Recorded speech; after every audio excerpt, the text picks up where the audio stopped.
Hermanos, nuevamente muy buenas tardes a todos. Vamos a orar, hermanos, para que el Señor nos conceda gracia en este tiempo, que el Señor nos hable por medio de la predicación de su palabra. Oremos, hermanos. Nuevamente, Señor, Padre, te damos gracias. Gracias, Señor, por lo que Cristo hizo en esa cruz por nosotros, Señor, por tu pueblo. Gracias, Padre, por ese perfecto sacrificio que fue ofrecido una sola vez y para siempre. Gracias, Señor, por nuestro Redentor. Gracias, Padre, por habernos dado vida en Él. Y Padre, porque tú nos concedes el seguir conociéndote, Señor, el seguir conociendo a Cristo a través de tu palabra. Padre, habla nuestras vidas, Señor, en este tiempo. Te pido, Señor, que bendigas tu palabra, que podamos seguir conociendo más y más de Cristo, de su gloria, de su poder, de su autoridad. Señor, de esa manera en que Él hablaba a los hombres, aún, Señor, la condescendencia que Él tuvo al hablar esas palabras que veremos hoy, la veracidad, Señor, de sus afirmaciones, el amor, Señor, con que hablaba para que los hombres pudieran tener vida en Él. Concédenos, Padre, el ser bendecidos por tu palabra, el poder maravillarnos de nuestro Cristo y poder, Señor, atender a tu voluntad, Señor, a tus mandamientos. Padre, háblanos, Señor, con respecto a esto que debemos hacer en este llamado que tú nos haces en la gran comisión, en este llamado, Señor, como testigos de nuestro Señor Jesucristo, de su obra. Habla nuestras vidas, Señor, en esta tarde, por medio de tu palabra, Señor. Santifícanos en ella y te damos gracias, Padre, por el privilegio que nos concedes de poder recibirla. Señor, a ti sea toda la gloria y te pedimos esto en Cristo Jesús. Amén. Hermanos, por favor, acompáñenme a Juan capítulo 5. Vamos a continuar con el estudio de este evangelio, Juan capítulo 5, y vamos a leer del versículo 30 hasta el versículo 47, hasta el final de este capítulo. Juan 5, versículos del 30 al 47. Leamos. No puedo yo hacer nada por mí mismo. Según oigo, así juzgo, y mi juicio es justo, porque no busco mi voluntad, sino la voluntad del que me envió, la del Padre. Si yo doy testimonio acerca de mí mismo, mi testimonio no es verdadero. Otro es el que da testimonio acerca de mí, y sé que el testimonio que da de mí es verdadero. Vosotros enviasteis mensajeros a Juan, y él dio testimonio de la verdad. Pero yo no recibo testimonio de hombre alguno, mas digo esto para que vosotros seáis salvos. Él era antorcha que ardía y alumbraba, y vosotros quisisteis regocijaros por un tiempo en su luz. Mas yo tengo mayor testimonio que el de Juan, porque las obras que el Padre me dio para que cumpliese, las mismas obras que yo hago, dan testimonio de mí, que el Padre me ha enviado. También el Padre que me envió ha dado testimonio de mí. Nunca habéis oído su voz, ni habéis visto su aspecto, ni tenéis su palabra morando en vosotros, porque a quien Él envió, vosotros no creéis. Escudriñad las Escrituras, porque a vosotros os parece que en ellas tenéis la vida eterna, y ellas son las que dan testimonio de mí, y no queréis venir a mí para que tengáis vida. Gloria de los hombres no recibo, mas yo os conozco que no tenéis amor de Dios en vosotros. Yo he venido en nombre de mi Padre, y no me recibís.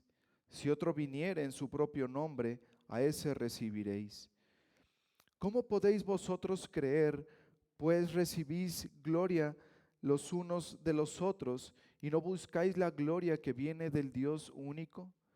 No penséis que yo voy a acusaros delante del Padre. Hay quien os acusa, Moisés, en quien tenéis vuestra esperanza. Porque si creyeseis a Moisés, me creeríais a mí, porque de mí escribió él.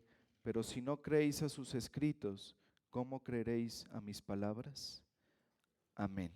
Pueden tomar su lugar, hermanos.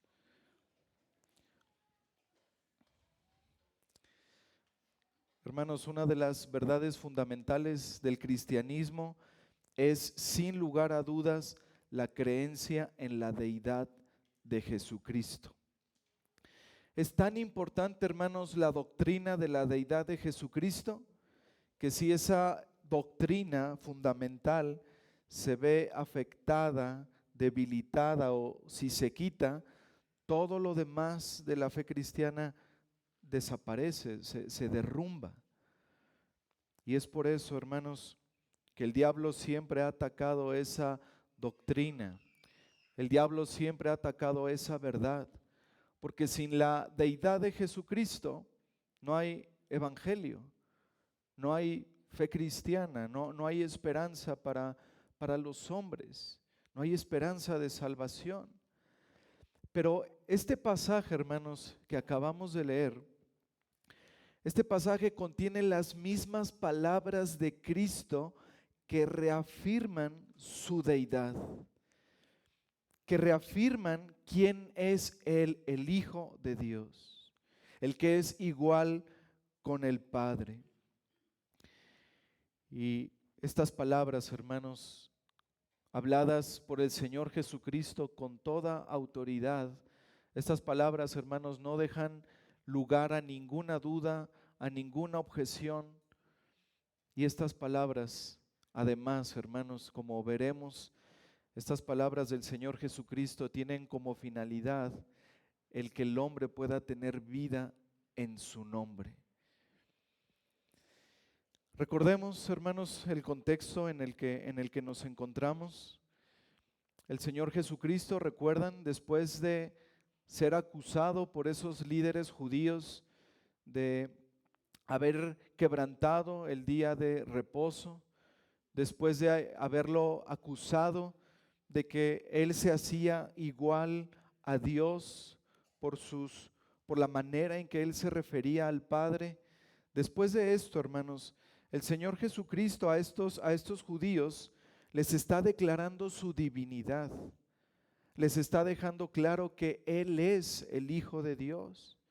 Les está declarando su igualdad con el Padre y les explica que Él y el Padre trabajan en conjunto, que lo que Él habla es lo que el Padre ha hablado, que lo que Él hace es la voluntad del Padre, que lo que uno hace lo hace el otro, porque es el mismo en esencia.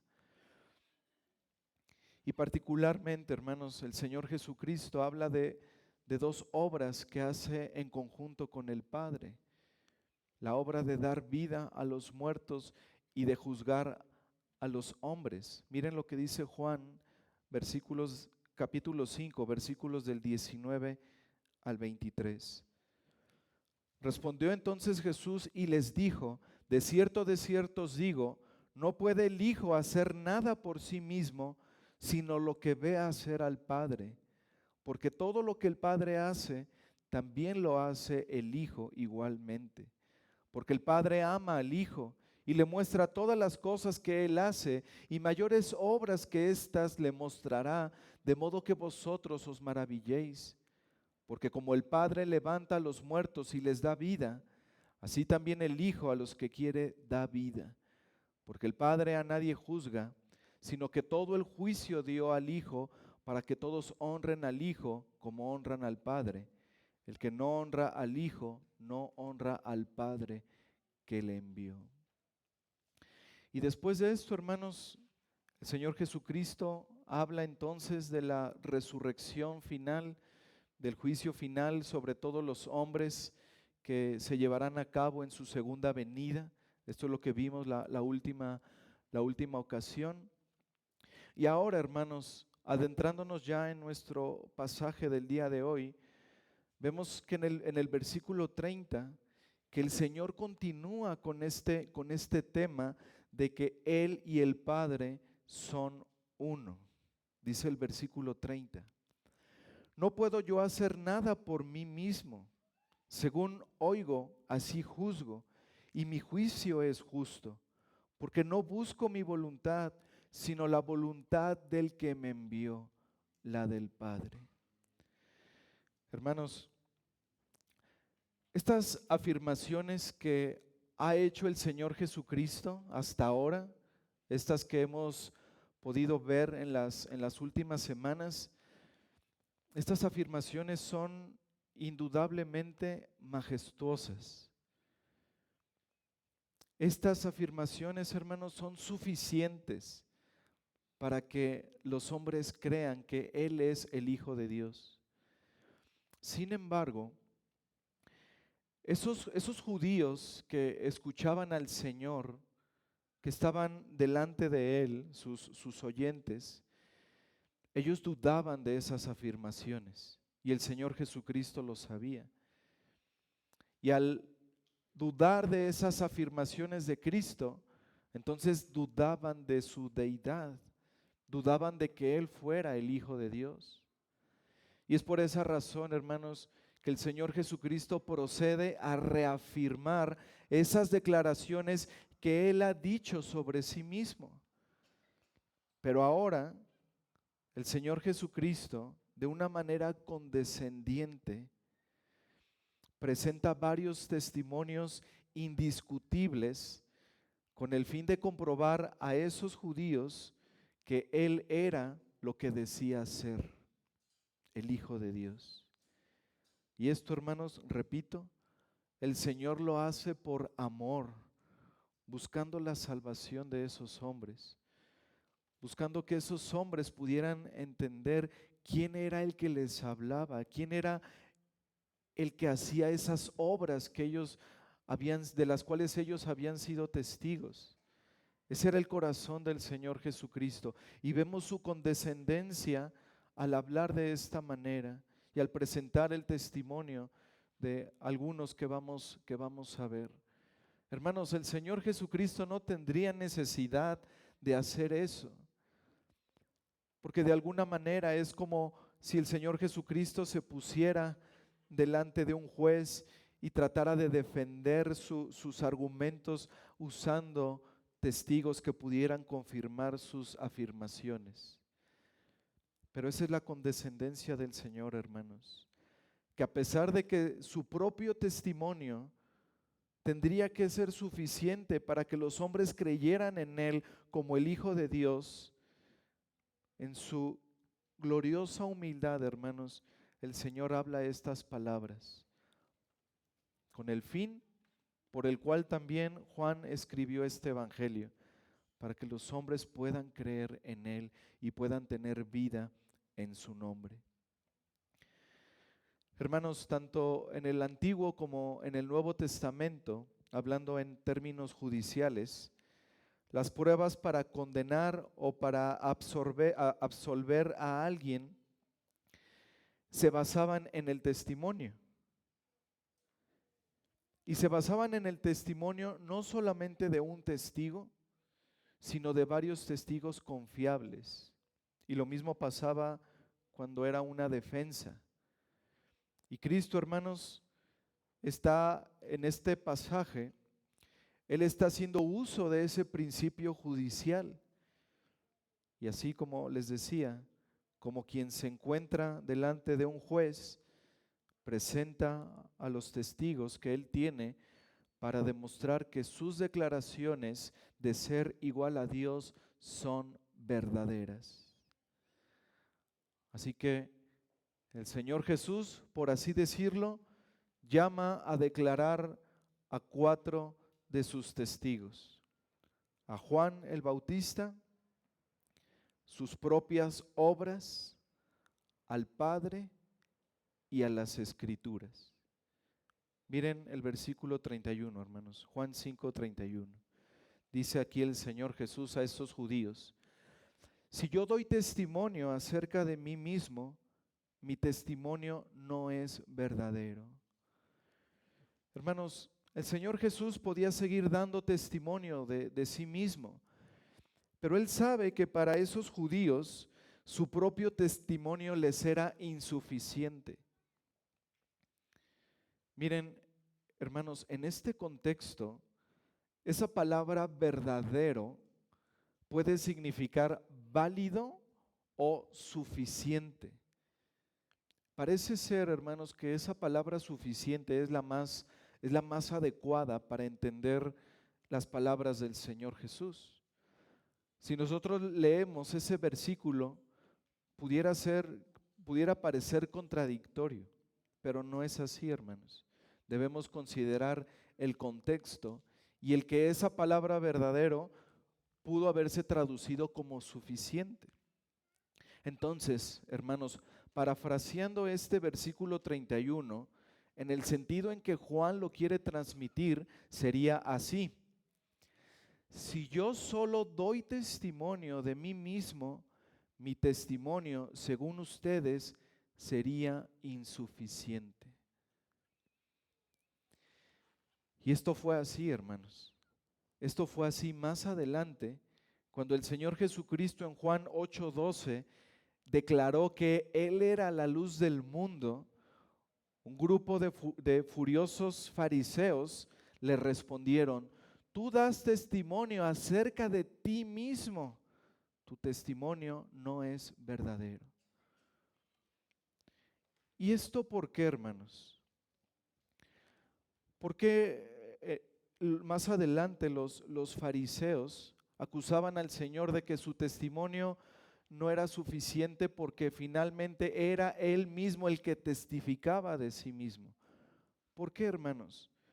Porque en la ley del Antiguo Testamento vemos que estaba establecido que se necesitaban múltiples testigos para que una afirmación fuera considerada como válida o como suficiente o como verdadera.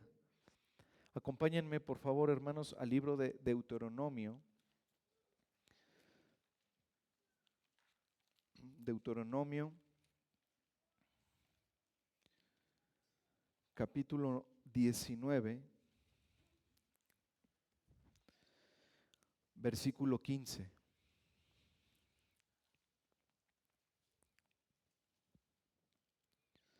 Deuteronomio, capítulo 19, versículo 15.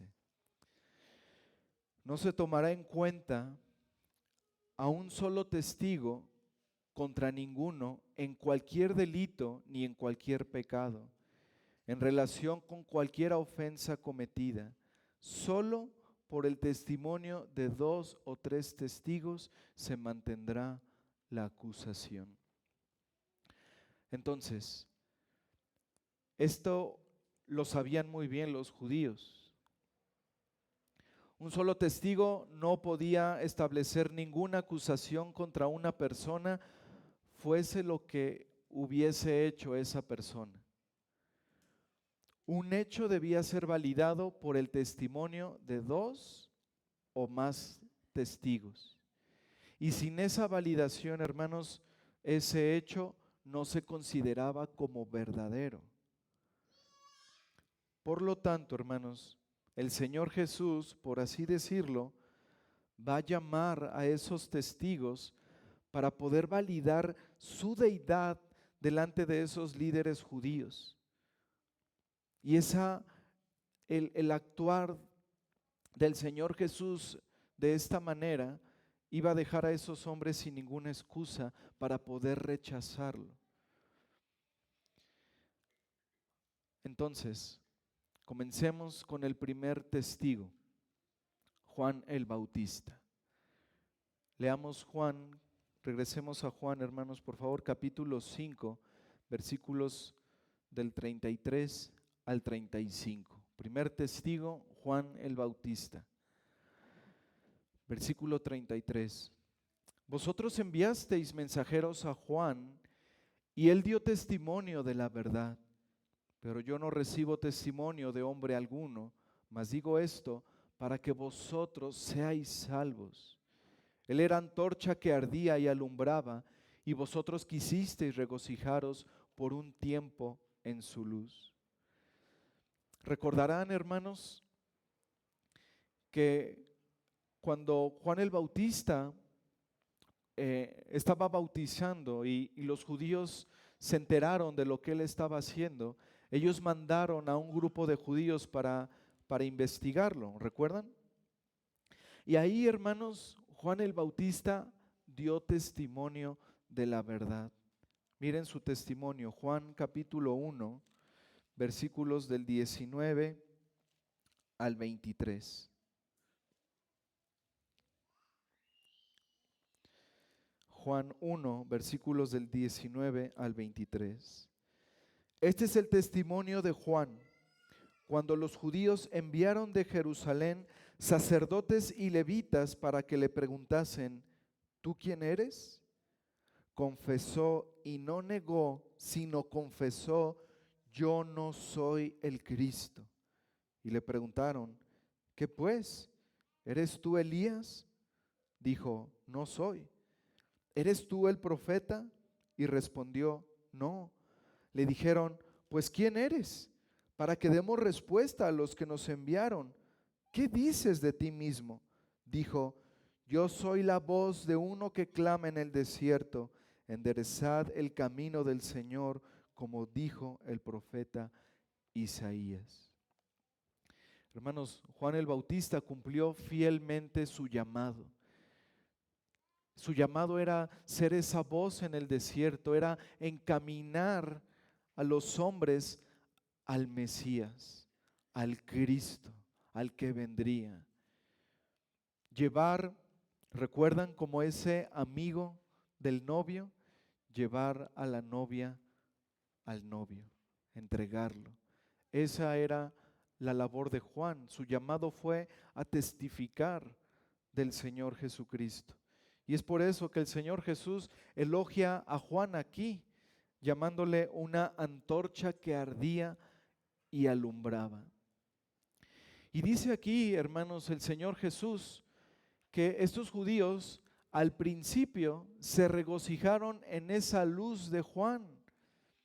Él era una antorcha, él no era la luz, él anunciaba a la luz, pero era una antorcha que alumbraba el camino que llevaba a Cristo.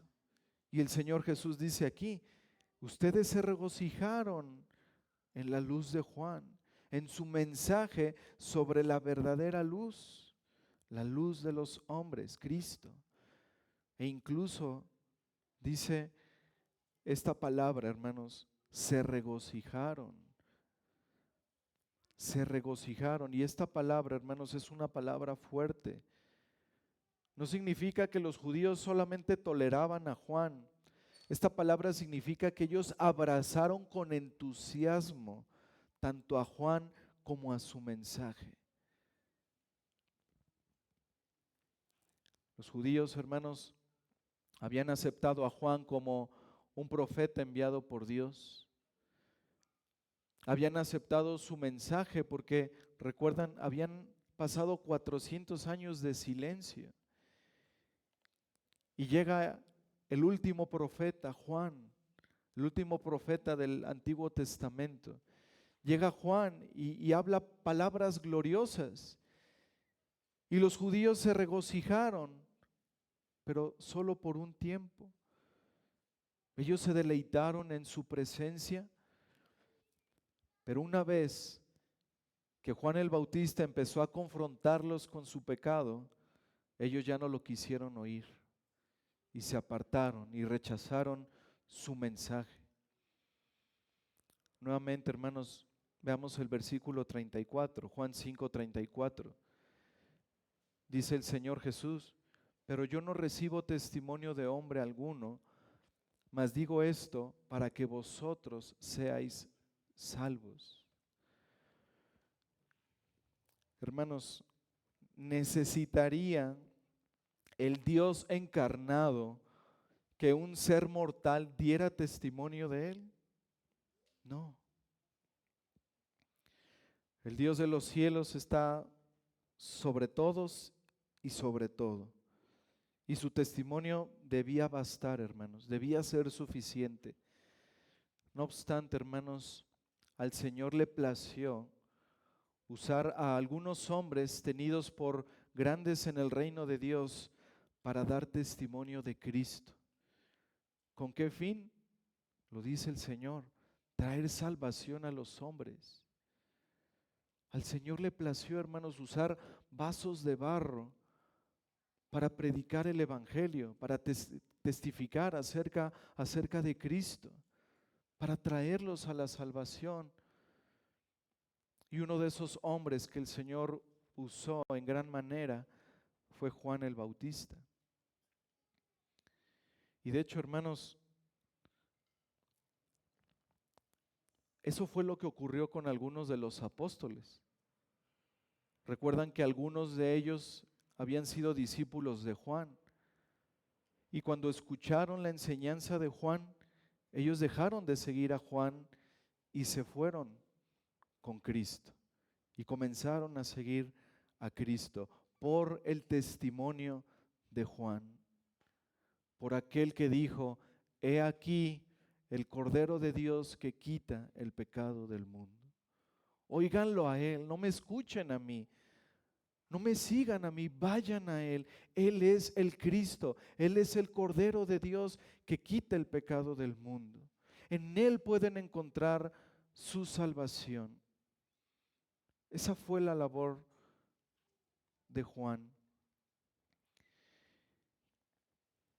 Así que, hermanos, si bien es cierto que Cristo no necesita el testimonio de los hombres, también es verdad que al Señor Jesús le place usar el testimonio de los suyos, el testimonio de hombres de Dios, para traer fe y arrepentimiento a los pecadores. El Señor usa a su pueblo, hermanos. En Hechos 1:8 dice: pero recibiréis poder cuando haya venido sobre vosotros el Espíritu Santo, y me seréis testigos en Jerusalén, en toda Judea, en Samaria y hasta lo último de la tierra. Así como el Señor usó hombres en el pasado, así como el Señor, como vamos a ver más adelante, testificó de Cristo a través de la Escritura, así como Cristo testificó de sí mismo por medio de sus obras, así ahora, hermanos, el Señor testifica de Cristo por medio de su pueblo. Ahora nosotros debemos ser ese Juan, ese Elías, ese David, ese Moisés. Ahora nosotros, su pueblo, hermanos, debemos predicar el Evangelio, debemos anunciar a nuestro Cristo, la salvación que únicamente se encuentra en Él. Somos llamados a dar testimonio de Cristo, hermanos, para que los hombres vengan a Él. Y la pregunta es: ¿estamos cumpliendo con esa gran comisión? ¿Estamos siendo testigos de Cristo, hermanos? ¿Estamos dando testimonio de Él? Veamos al segundo testigo, las obras de Jesús. Las obras de Jesús. Juan 5:36. El Señor llama, por así decirlo, a su segundo testigo. Y dice, versículo 36, Mas yo tengo mayor testimonio que el de Juan, porque las obras que el Padre me dio para que cumpliese, las mismas obras que yo hago, dan testimonio de mí, que el Padre me ha enviado. Aquí vemos un contraste, hermanos. El testimonio de Juan, como ya dijimos, fue sumamente importante. Pero aquí el Señor Jesús dice que un mayor testimonio que el de Juan son las obras que el Padre le dio para que cumpliese. Sus obras, hermanos, son un mayor testimonio que el de Juan. Esas obras milagrosas que el Señor Jesús estaba haciendo, como eh, la reciente curación de ese paralítico del estanque de Betesda, todo eso era prueba de su divinidad. Todo eso era prueba de que Él era Dios, de que Él era el Dios encarnado, el Hijo de Dios, el Mesías, el Cristo. ¿Quién más podía hacer un milagro como ese? De levantar a un hombre que hacía 38 años estaba enfermo. ¿Quién podía hacer eso, hermanos? Solo Dios. Y esas obras, hermanos, que Jesús hacía, eran las obras que el Padre mismo estaba haciendo. Recordemos lo que el Señor Jesús les había dicho a los judíos: todo lo que el Padre hace, también lo hace el Hijo igualmente. Y ya que el Señor Jesús realizaba la misma obra que su Padre, esto daba testimonio de que compartían la misma naturaleza, la misma esencia. ¿Quién más podía resucitar a los muertos sino Dios? ¿Quién más tenía la autoridad para juzgar a los hombres sino Cristo? ¿Quién más podía hacer las obras que hacía sino solo Dios? Hermanos, estas son evidencias, son testimonios suficientes. El hecho de que los hombres no salvos se nieguen a creer no significa que las pruebas no sean suficientes. No significa que los testigos o los testimonios sean deficientes. No. Amigo que está sin Cristo, el problema no está en el mensaje. El problema no está en la palabra de Dios. El problema no está en la insuficiencia de las obras de Cristo o de su poder. El problema no está en sus testigos o en los testimonios. El problema está en tu corazón que no quiere creer. El problema está en tu corazón que no quiere reconocer su pecado, que no quiere ir a Cristo para que sus obras no sean descubiertas, para que su pecado no sea expuesto. El testimonio de Cristo, el testimonio de sus testigos es suficiente para que todo hombre vaya a Él en arrepentimiento y fe. Así que ese no es el problema. El problema está en tu corazón. El problema es que no eres sincero con tu propia alma y reconoces que no amas a Dios, que amas más tu pecado. Ese es el problema, el gran problema del hombre sin Cristo. Pero el Señor te llama, querido amigo, esta tarde a que puedas ir a Él. Él te llama recordándote que Él es quien puede perdonarte, que Él es el que puede darte vida eterna si tan solo confías en Él,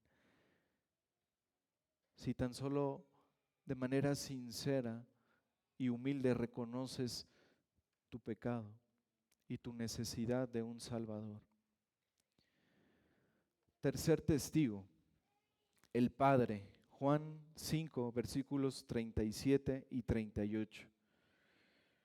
También el Padre que me envió ha dado testimonio de mí.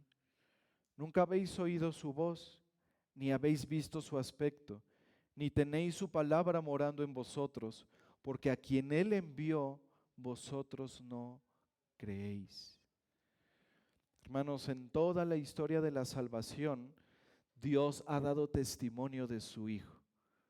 En toda la historia de la salvación. En el pasado, el Señor anunció, el Padre anunció a Cristo mediante tipos y sombras. Habló, como dice Hebreos 1:1, habló a los hombres en muchas ocasiones y de muchas maneras a través de los profetas. El Señor dio testimonio de Cristo con una voz audible cuando fue bautizado por Juan. Cuando el Padre dijo desde el cielo: tú eres mi Hijo amado, en ti tengo complacencia. Marcos 1:11. Y en la transfiguración, hermanos, también el Padre dio testimonio audible de Cristo, de su Hijo, cuando dijo: este es mi Hijo amado, en quien tengo complacencia, a Él oíd. Mateo 17:5. Y aunque, hermanos, el Padre también da testimonio de Cristo en el corazón de sus hijos, de acuerdo a la primera carta de Juan, en este pasaje, hermanos, el Señor Jesús está hablando del testimonio particular del Padre que da de Cristo a través de las Escrituras. Un testimonio que permanece para siempre. El Padre ha dado testimonio de su Hijo a través de las Escrituras. Y esto nos lleva al cuarto testigo, la palabra de Dios, las Escrituras. Juan 5, versículos 39 y 40. Escudriñar las Escrituras, porque a vosotros os parece que en ellas tenéis la vida eterna, y ellas son las que dan testimonio de mí, y no queréis venir a mí para que tengáis vida. Hermanos, las Escrituras por sí mismas no transmiten vida. Alguien no abre la Biblia y en ese momento tiene vida espiritual, en ese momento nace de nuevo. No es así. Las Escrituras deben ser entendidas. Las Escrituras, hermanos, deben ser entendidas correctamente. Y esta es la clave. Las Escrituras no apuntan a las mismas Escrituras. Las Escrituras no apuntan a la obra meritoria de su estudio. Dice el Señor Jesús: las Escrituras apuntan a mí. Las Escrituras dan testimonio de mí, testifican de mí.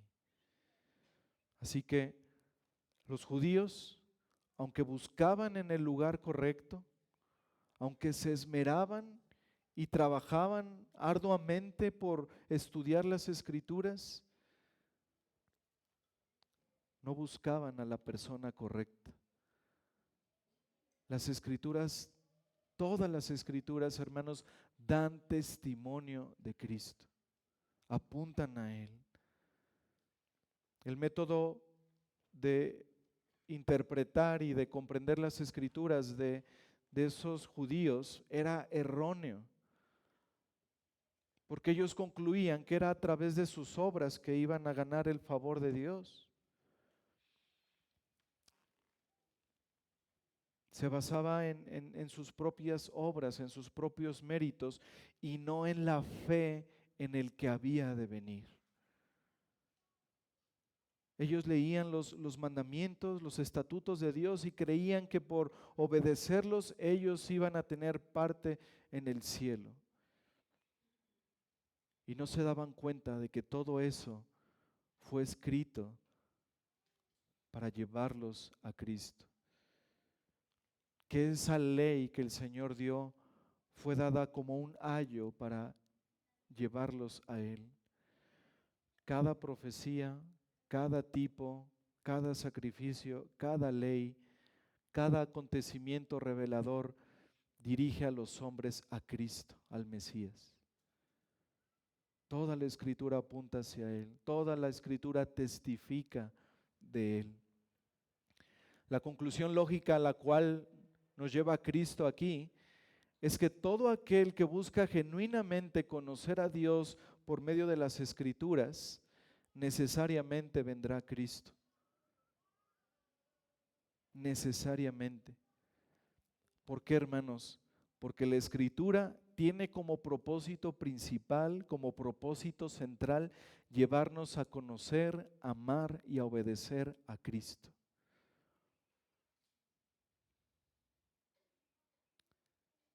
Y es por eso, como lo he dicho en otras ocasiones, es por eso que va a haber muchos eruditos de la Escritura en el infierno,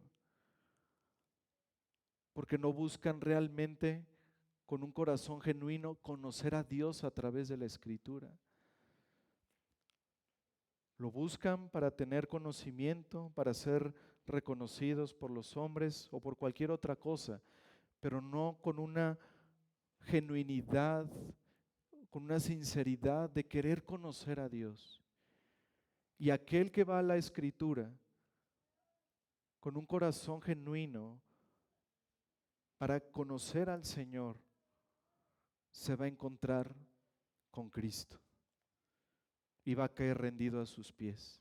Porque repito, ese es el propósito de la Escritura, llevarnos a amar a Cristo, a obedecerlo, a creer en Él.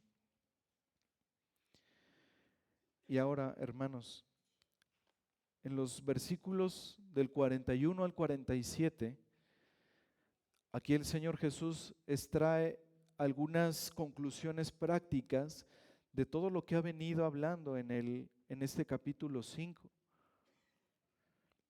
En el verso 40, aquí el Señor Jesús los confronta con su incredulidad, esa incredulidad que reinaba en sus corazones, que les impedía venir a Cristo para encontrar vida en Él. Y ahora el Señor Jesús les explica por qué ellos se mantienen en incredulidad. ¿De dónde viene todo esto? Pensemos esto, hermanos. ¿De dónde venía tal incredulidad de esos hombres cuando ellos mismos, estos judíos, habían sido testigos no solo de las palabras de Cristo, no solo de su testimonio, sino aún también de sus maravillas?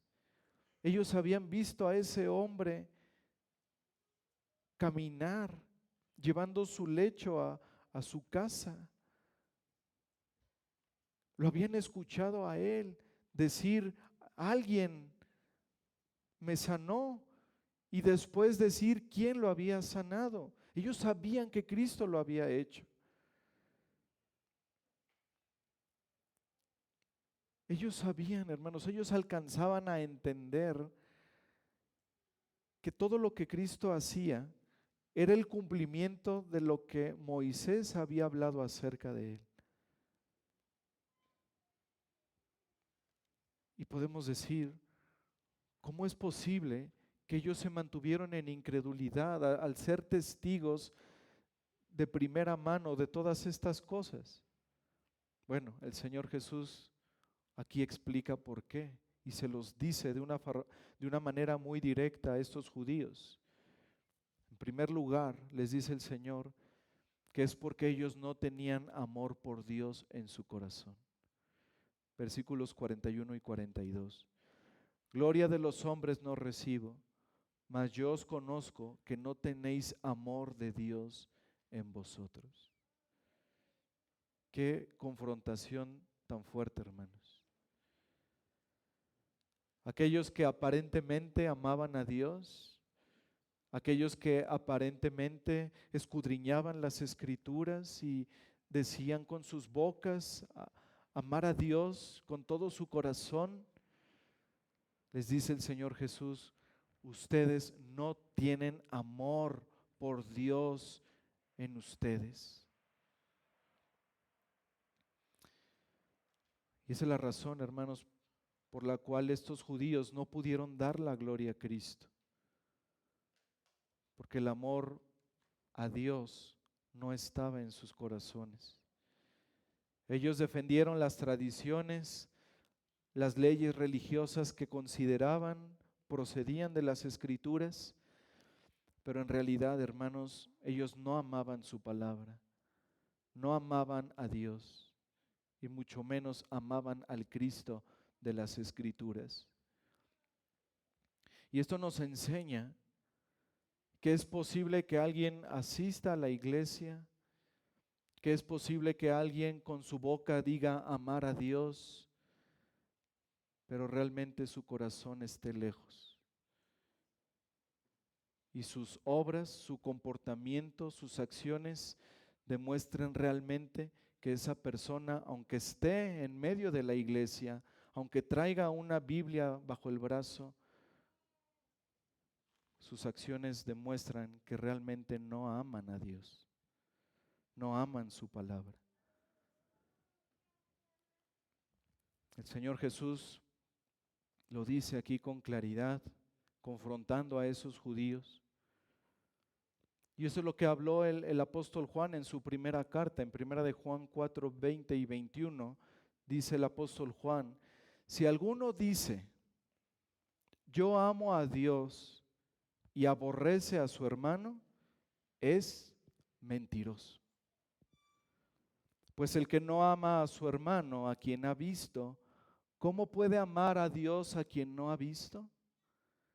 Y nosotros tenemos este mandamiento de Él: el que ama a Dios, ame también a su hermano.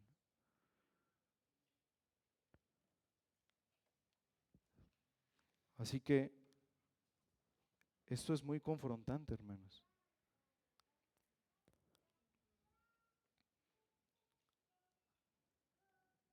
Cuatro veces en este pasaje el Señor Jesús se describe a sí mismo como enviado de Dios. Y sin embargo, hermanos, estaba siendo rechazado por aquellos que decían amar a Dios. Podemos afirmar que amamos a Dios, pero si no obedecemos lo que Él dice, no le amamos. Dijo el Señor Jesucristo en Juan capítulo 14, versículos 23 y 24. Respondió Jesús y le dijo: el que me ama, mi palabra guardará, y mi Padre le amará, y vendremos a él, y haremos morada con él. El que no me ama, no guarda mis palabras, y la palabra que habéis oído no es mía, sino del Padre que me envió. Así que, hermanos, el amor a Dios es más que la declaración de nuestros labios. El amor a Dios se ve en nuestras acciones, en nuestros hechos. La prueba de nuestro amor a Dios no es lo que decimos, hermanos, sino lo que hacemos, sino cómo nos comportamos.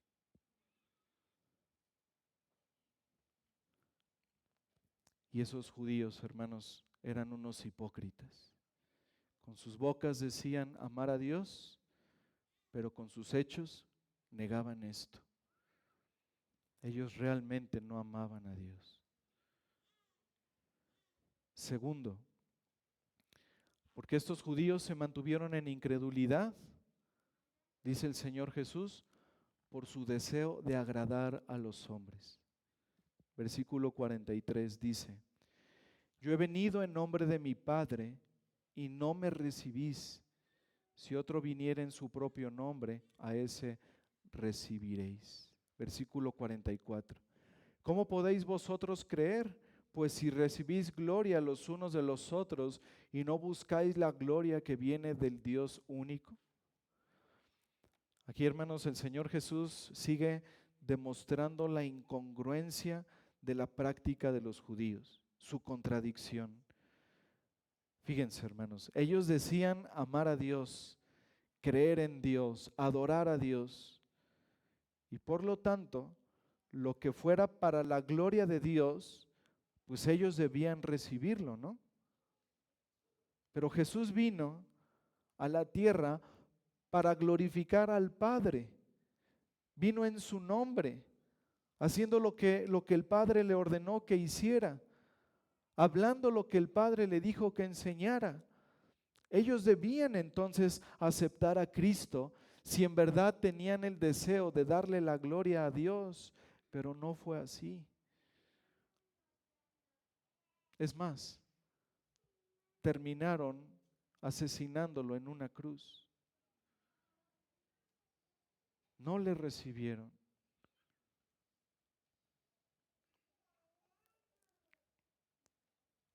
En cambio, hermanos,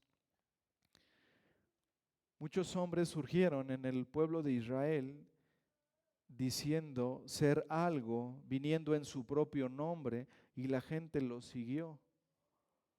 Este es el ejemplo de Teudas, este es el ejemplo de Judas el Galileo, falsos mesías, y los judíos lo siguieron. Por eso el Señor dice en el versículo 43, yo he venido en nombre de mi Padre y no me reciben. Si otro viniera en su propio nombre, a ese recibirán. Y esto es tan cierto, hermanos, desde esa época en que se levantaron falsos mesías. Esto es tan cierto, hermanos, que lo vamos, bueno, quizá no nos toque, quizás sí.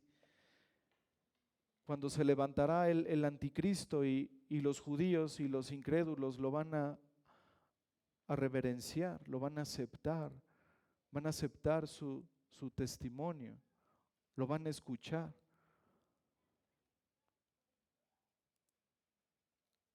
Así que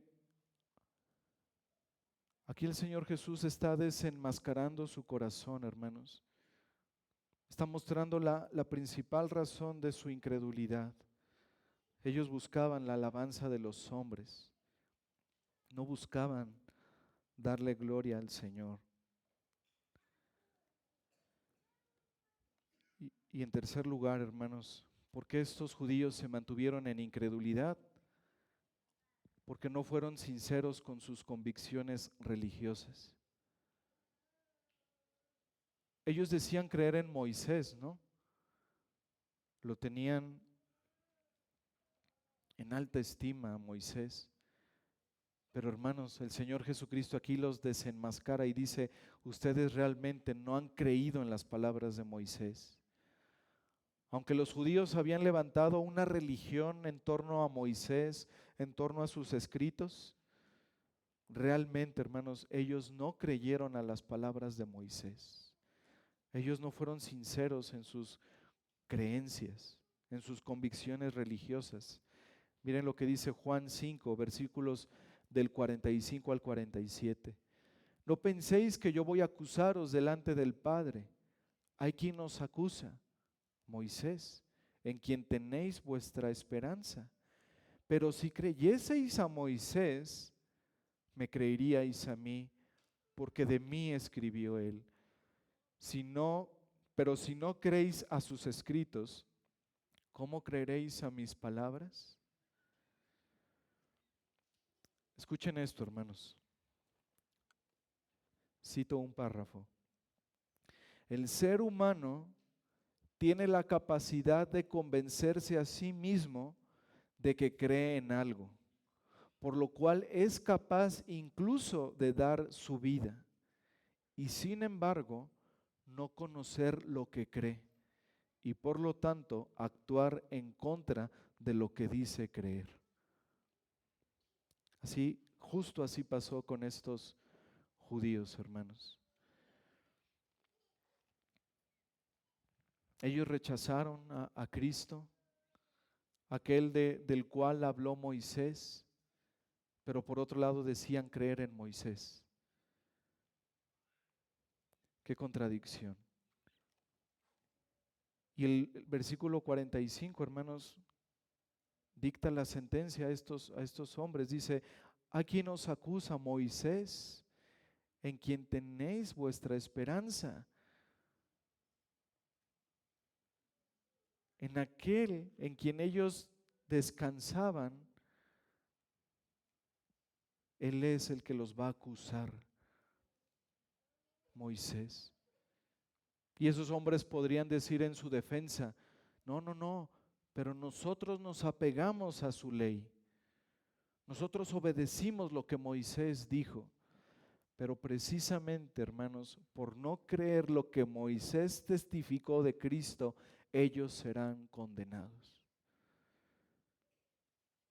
Moisés escribió que todos los hombres son pecadores, que todos los hombres son rebeldes y que necesitan un Salvador.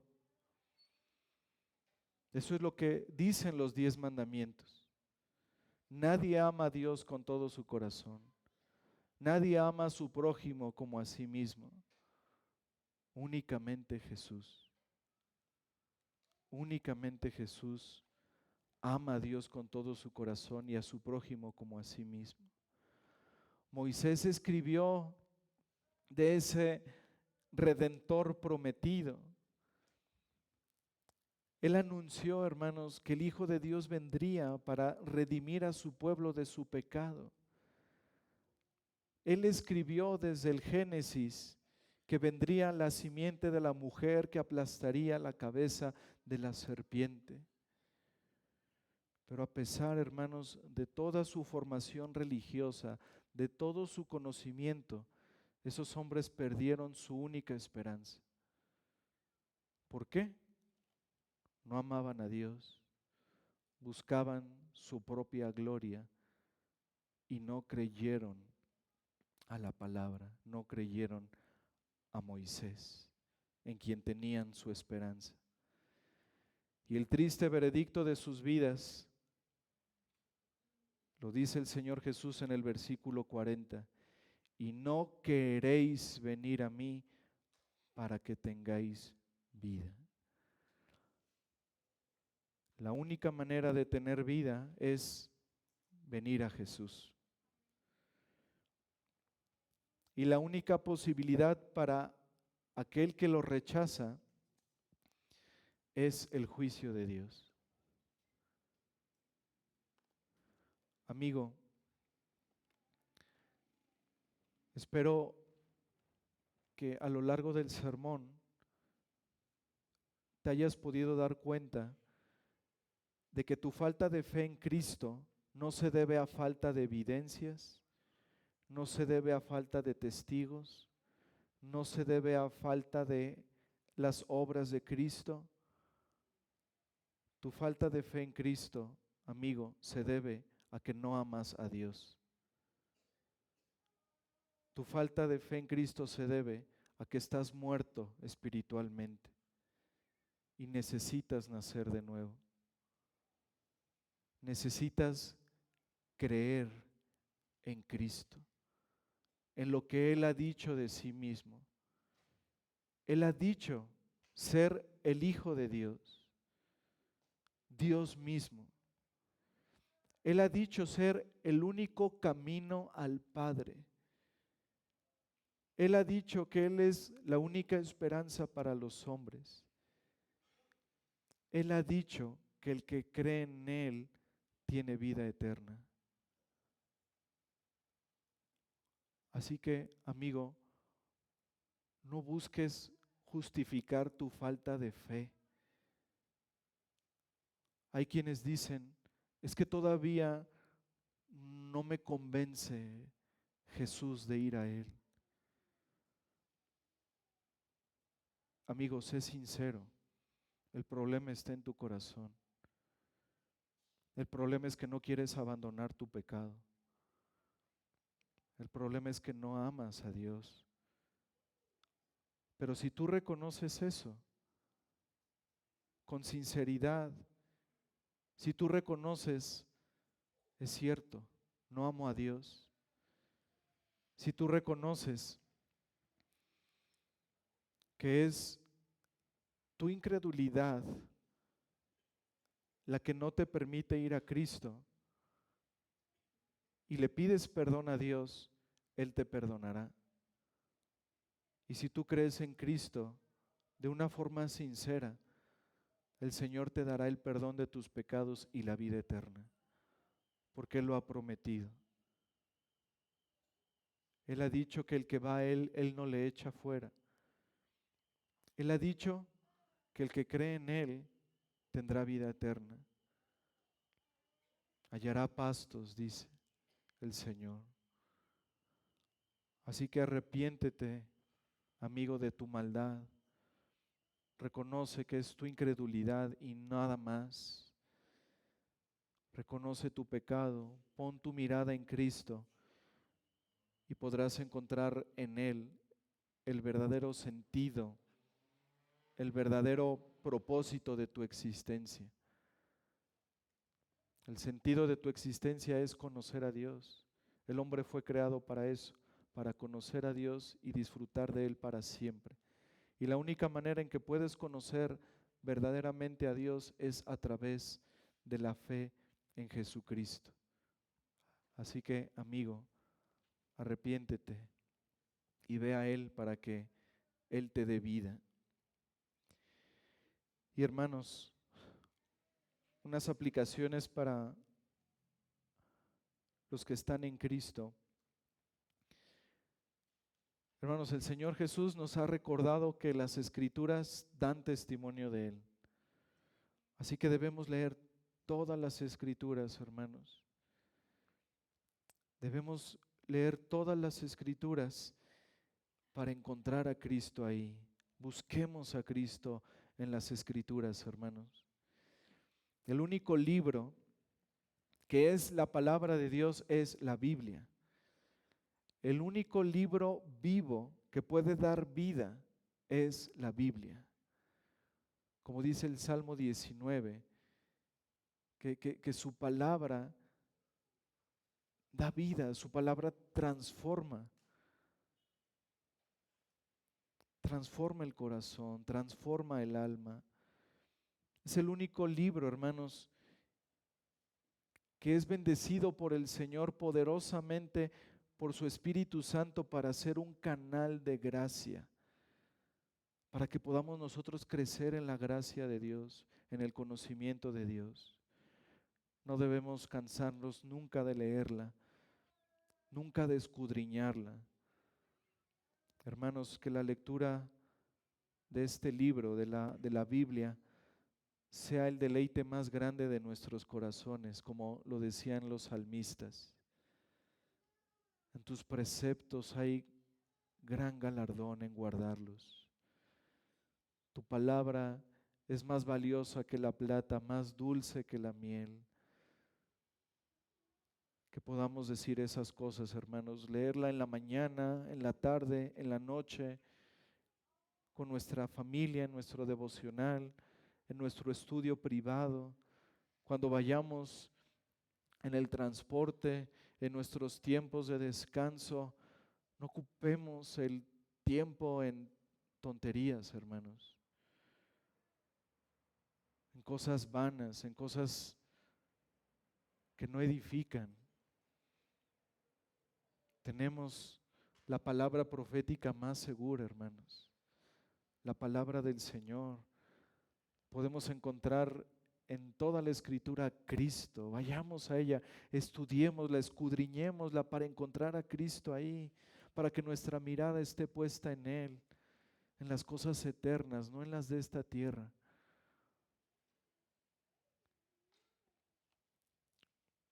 Pongamos sus promesas en las paredes de nuestra casa, en el refrigerador, que su palabra esté de constante en nuestras vidas, hermanos.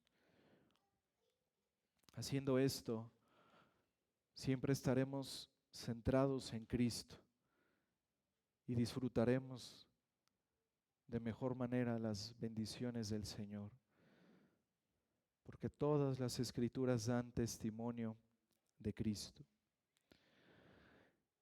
Y hermanos, por último, como ya también lo comenté, todo creyente, todo aquel que está unido a Cristo, ha sido llamado por Dios para ser testigo del Evangelio. Todos nosotros, hermanos, que hemos creído en Cristo, somos llamados a ser testigos de Él, a dar testimonio de Él.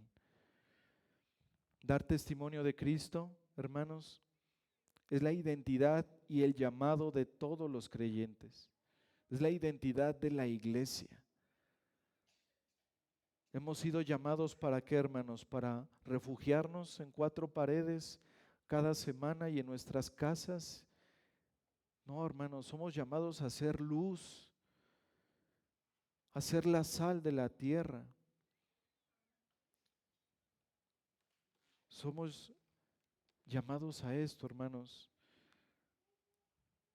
anunciar las virtudes de aquel que nos llamó, aquel que nos sacó de las tinieblas a la luz admirable de Cristo.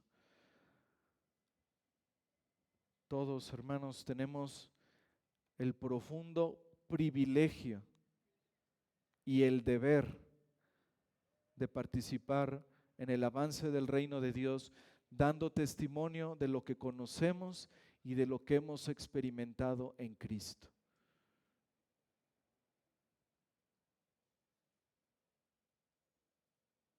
Es un privilegio, hermanos, y es un deber. Y repito la pregunta que hice hace ratito: ¿estamos cumpliendo con la gran comisión del Señor? Que el Señor nos ayude, hermanos. Oremos.